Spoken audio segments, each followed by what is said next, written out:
Alright tubers, it's Cub time. What I'm going to do, I'm going to start out real simple where this thing hasn't run for at least a couple of years. I'm just going to check over the most basic things first.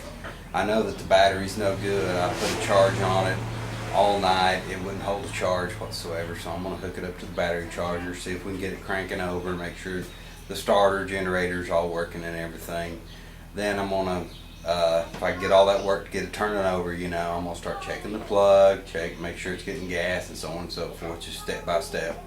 I don't really think it's going to be too hard to get going. May need points of condenser or something like that, but I don't think it's going to be too tough. Let's get into it here. See if I can get it to turn over here. Nope. I don't know if that's the starter switch or if it's the alternator or maybe just a loose connection. We'll start there. Alright guys, I'm going to start by draining all the gas out of this old gas tank. After I get the gas tank off of it, I can get to the starter solenoid of the switch. It's back behind there, so get all this gas out of here. We'll be able to make some progress.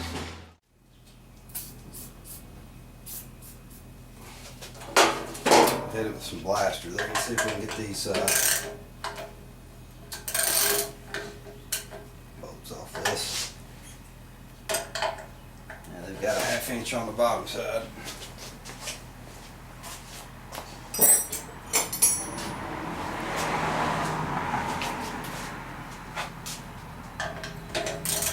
There we go.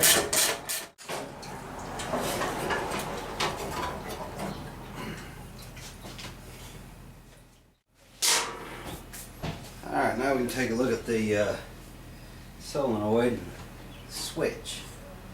It's probably just a connection. Hey, it's pretty gnarly back in there, guys. I'm going to shoot it with a little carbon choke cleaner. Try to clean the contacts on this switch. It was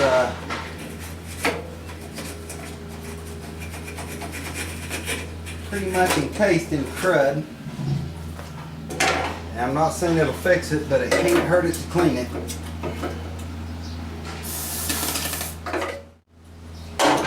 we go.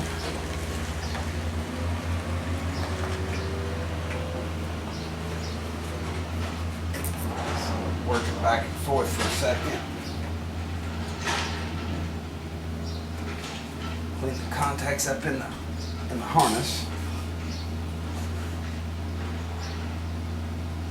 Okay, well, I'm going to give it another try, see if it was the contacts. Alright tubers, crank it over here, see if it'll, or hit the key, see if it'll crank over. Better turn the battery on, so the charger on. There we go. We'll check out the spark here too, if it'll do what it's supposed to do. Alright, that's good. I'm getting a really good hot spark out of this, which is awesome. I was kind of expecting to have to put a condenser on it at least. Plug's a little bit dirty. Before I try to start this thing, I want to get this plug cleaned up. I'll get the plug cleaned up, put the gas tank on it, and then we'll go from there. See if we can get it to fire off.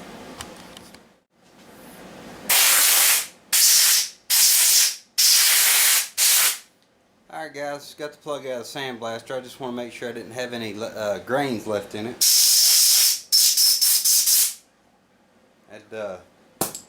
I'd tear up that K312A real quick. So let's go ahead and get the find my plug socket here.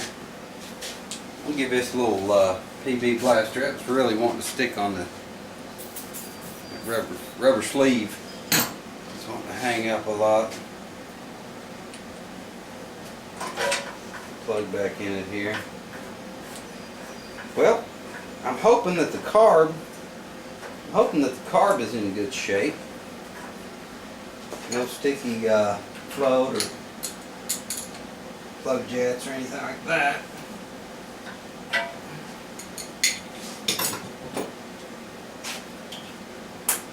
put the gas tank on it and we'll see if she'll fire up.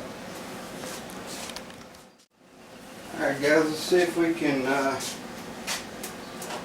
bring this old Cub to life here.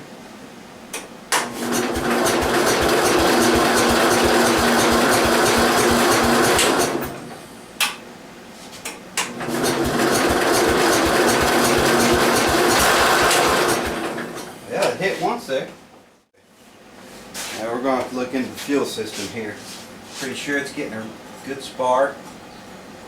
It was, you know, with the plug out. I know sometimes when a plug goes bad, they'll act a little screwy. But we'll get all this back plate and everything off here, and we'll see what's going on with the Cub.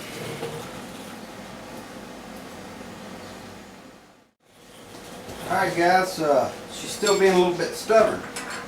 I'm going to take the bowl off. Went in and shut the gas off the tank. Take this bowl off and see if I can spray through these jets. It's getting plenty of gas, that's for sure. Yeah. And a little bit of crudiness there. Typical.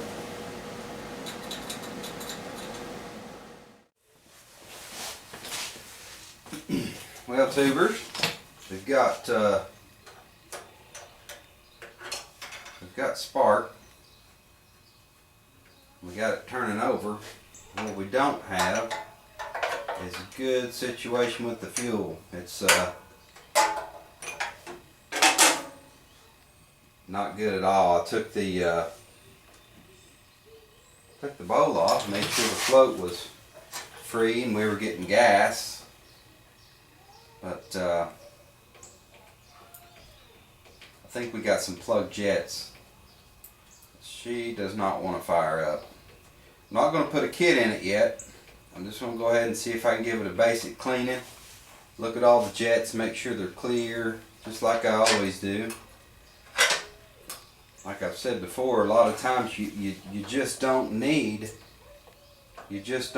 a carb kit, you know. Sometimes you do, but not always. Alright tubers, I got the carb off of it. We're going to give it a good cleaning. And get me a little rag here. I'll be right back with you.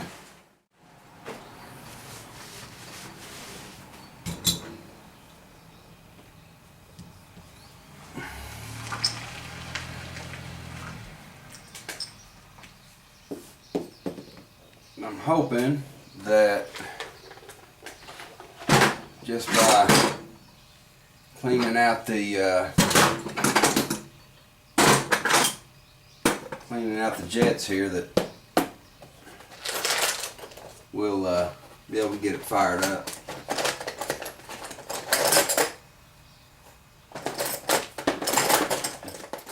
My old buddy 500 commented on how busy we stay in the spring cleaning up carburetors, and I have to be with him on that.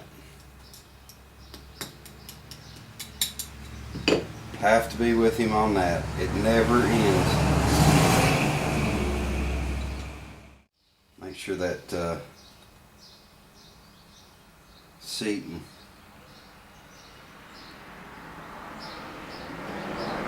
it's a little firm at that the tip on the needle valve, but it feels like it'd still be able to seal it. They do dry out, get hard on you.